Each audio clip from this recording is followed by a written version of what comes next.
आज की ऑनलाइन कक्षा में उपस्थित सभी विद्यार्थियों का हार्दिक स्वागत अभिनंदन। मैं डॉक्टर चंद्रलोचन त्रिपाठी, प्राचार्य राजकीय कन्या महाविद्यालय बहरोड। आज हम महाकवि पद्माकर के कवित्व की व्याख्या करने की कोशिश करूंगा। जैसा कि आप सबको अच्छी तरह मालूम है कि बीए द्वितीय वर्ष हिंदी साहित्य के प्रथम प्रश्न पत्र में शामिल रीतिकालीन कविता के विशिष्ट कवि पद्माकर की व्याख्या आज जो करनी है उसी क्रम की शुरुआत करते हुए सबसे पहले व्याख्येय कवित्व के पाठ पर ध्यान एकाग्र करेंगे। देखें, औरे भांति कुंजन में गुंजरत भौर भीर, औरे डौर झौरन में बौरन के होई गए। कहें पद्माकर सु औरे भांति गलियान, छलिया छबीले छैल छवि छुए गए। औरे भांति बिहग समाज में आवाज होती, ऐसे ऋतुराज के न आज दिन दुई गए। औरे रस औरे रीति औरे राग औरे रंग, औरे तन औरे मन औरे बन हुई गए। कवित्व पाठ के उपरांत व्याख्या के क्रम में सबसे पहले संदर्भ पर गौर करेंगे। संदर्भ कुछ इस तरह लिखा जा सकता है।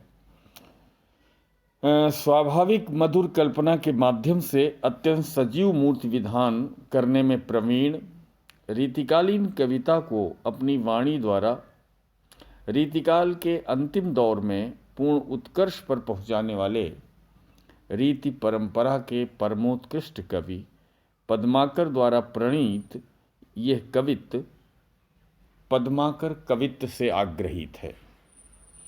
प्रसंगतः इस कवित्व में कवि ने ऋतु वर्णन के अंतर्गत ऋतुराज वसंत के प्रारंभ होते ही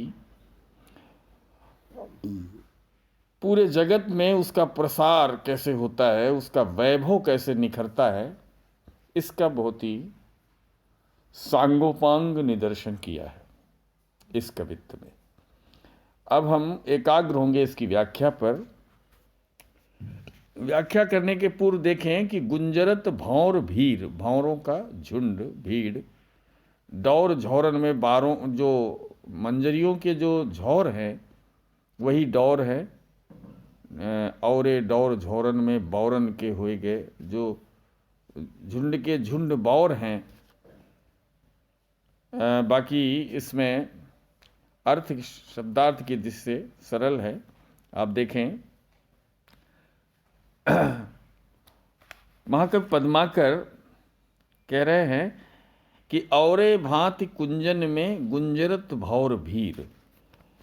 ऋतुराज वसंत के वैभव का सुंदर निदर्शन करते हुए, चित्रण करते हुए पद्माकर कह रहे हैं कि सारे कुंजों में, लताओं में भंवरों के झुंड अब कुछ अन्य प्रकार से गुंजन करने लगे हैं। यानी ऋतु परिवर्तन हुआ है, तो जो बसंत ऋतु का जो गुंजन है कवि को दूसरे ढंग का दिखाई दे रहा है। लता कुंजों में भंवरों के झुंड कुछ विशिष्ट प्रकार से गुंजन करने लगे हैं। औरे डौर झौरन में बौरन के हो गए।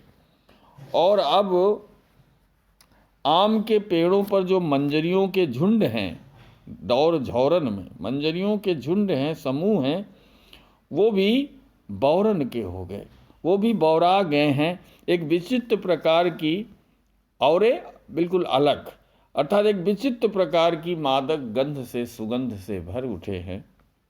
कहे पद्माकर सु औरे भांति गलियान। और यही नहीं है, आगे कवि पद्माकर कहते हैं कि गलियों में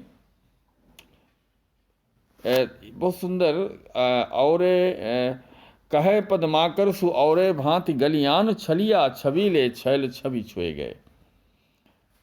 गलियों में भी जो प्रकृति के नायक हैं, छली नायक हैं, छलिया नायक हैं, छबीली छवि वाले जो छलिया नायक हैं, वो अपनी छबीली छवि को धारण कर रहे हैं, अर्थात विविध रंगी शोभा विलास को धारण कर रहे हैं।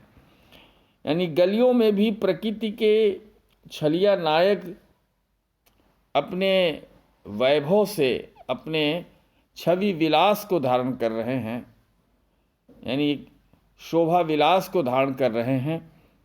और यही नहीं, और भांति कुछ अलग ही प्रकार के विहग समाज में आवाज़ होती। अब इस बसंत ऋतु के आते ही पक्षियों के झुंड में भी बड़ी मनोरम कलरव ध्वनि सुनाई देने लगी, आवाज़ आने लगी है, लेकिन वो कुछ अन्य दूसरी प्रकार की दिखाई सुनाई देती है। चूँकि ये बसंत, ये ऋतुराज बसंत के आगमन की का संकेत है, तो कलरव की ध्वनि भी अधिक सुरीली, अधिक मादक और मधुर सी दिखाई दे रही है, सुनाई दे रही है। कवि आगे कहता है नाटकीयता के साथ कि औरे भांति विहग समाज में आवाज होती, ऐसे ऋतुराज के न आज दिन दुई गए। यानी ऋतुराज बसंत के आगमन के अभी 2 दिन भी नहीं हुए हैं, अर्थात कुछ ही दिन हुए हैं, और उसके प्रभाव से, यानी ऋतुराज के आगमन के प्रभाव से सब कुछ बदल गया है। उसको आखिरी वो 2 पंक्तियों में स्पष्ट कर रहा है। आनंद रस हो औरे रस औरे रीति, चाहे वो आनंद हो प्रकृति का, विविध वर्णी प्रकृति खिल उठी है, तो अब जो चारों तरफ रास है, जो आनंद रस है, वो भी और ढंग का ही प्रतीत हो रहा है।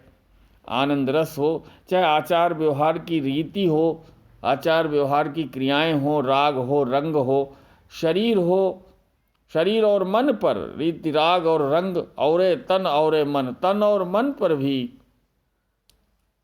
ऋतुराज बसंत का प्रभाव छा गया है चारों तरफ। यानी सारे क्रियाकलाप विलास भाव और ऋतुराज के आगमन से विलास भाव से युक्त और ही प्रकार के हो गए हैं। आगे कहता है कि अब तो वन भाग की प्रकृति भी और प्रकार से शोभित हो रही है। औरे तन औरे मन औरे बन होए गए, तो जो वन की प्रकृति है सारी, वो भी बसंत ऋतु के प्रभाव वहाँ भी प्रसरित हो गया है, अर्थात वहाँ भी बसंत ऋतु ने अपने वैभव का प्रसार कर दिया है, अपने वैभव से आच्छादित कर लिया है।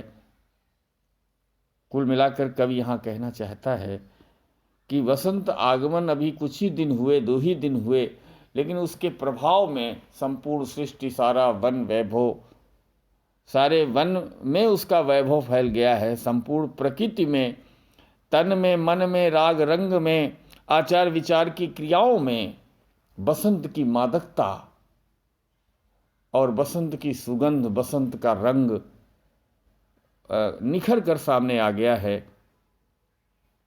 अंततः हम कह सकते हैं कि यहाँ पर कवि ने बसंत का बहुत ही सजीव और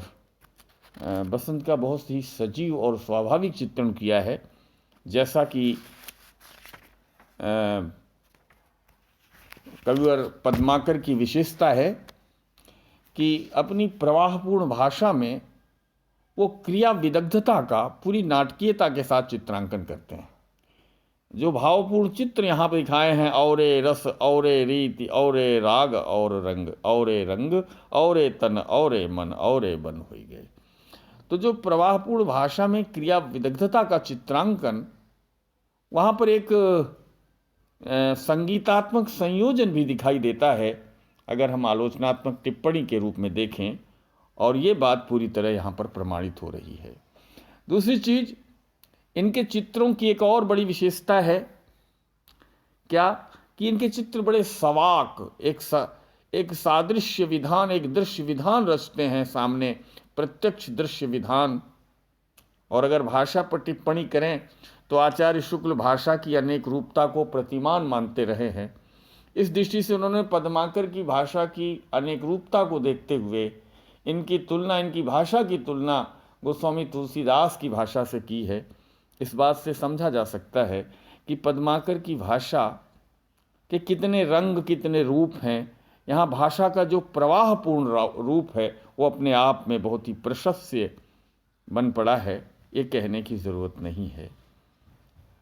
दूसरी चीज़, भावों का जिस प्रकार से बसंत के आगमन और भावों की क्रमिक विकासात्मकता और उन्मोचन की स्थिति पद्माकर अपने इस छंद में, इस कवित्व में दर्शाते हैं, वो भी इनकी संरचना का, इनकी काव्यात्मक संरचना का एक विशिष्ट गुण है। अलंकार की दृष्टि से देखें तो पद्माकर जिसके लिए प्रख्यात रहे हैं, अनुप्रास, यमक और काव्यलिंग आदि अलंकारों का बहुत ही सुंदर, उस आदि अलंकारों की उन्होंने अपने इस कवित्व में बहुत ही सुंदर नियोजना की है।